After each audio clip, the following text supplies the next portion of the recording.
one word from God can change your life. You're listening to Daily Prophetic. You've been trying to make the right choice, thinking about things carefully and praying, because you know that this season matters. A part of you is ready to move forward, but there's also a part that is afraid of getting stuck, of being delayed, of your heart being weighed down again. And the Lord is meeting you in this place of need. The Lord says, I've not left you to force your way through. I am the one who has prepared the ground for you.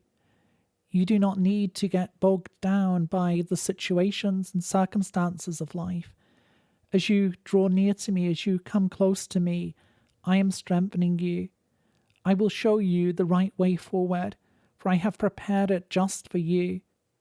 I see a walkway through the sand, a walkway that is secure, that is solid. And as you walk on it, you don't need to worry about being bogged down in the sand. For the Lord says, I have cleared the way before you, and I'm leading you forward in my peace. Don't be afraid, but trust in me, that I am with you and that I am leading you forward. To receive a personal word, click on the link in the top left of the screen or visit requestword.com.